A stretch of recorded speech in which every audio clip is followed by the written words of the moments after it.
Assalomu alaykum. O'zkom nazorat inspeksiyasining hafta davomidagi faoliyati jamlangan qisqa dayjest yana sizlar bilan. Bu haftada quyidagilar amalga oshirildi. Toshkent viloyatida internet sifati yuzasidan kelib tushgan murojaat o'rganilib, muammo bartaraf etildi va provayder xodimiga nisbatan ma'muriy javobgarlik to'g'risidagi kodeksning 153-moddasiga asosan chora qo'llanildi. Farg'ona va Buxoro viloyatlarida aloqa kabeliga zarar yetkazgan shaxslarga nisbatan amaldagi me'yoriy hujjatlar talablari buzilgani sababli ma'muriy javobgarlik to'g'risidagi kodeksning 154-moddasi 1-qismiga muvofiq ma'muriy jazo chorasi belgilandi. El-yurt umidi jamg'armasi stipendiantlari uchun soha faoliyati yarmarkasi tashkil etildi.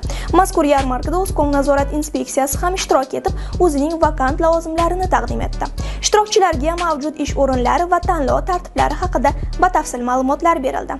Xavfsizlikka oid yangilik. Hakerlar tomonidan 16 milliard akkaunt ma'lumotlari internetga sizdirildi. Mutaxassislar internet foydalanuvchilarini shaxsiy ma'lumotlarni yanada ehtiyotkorlik bilan himoya qilishga chaqirmoqda.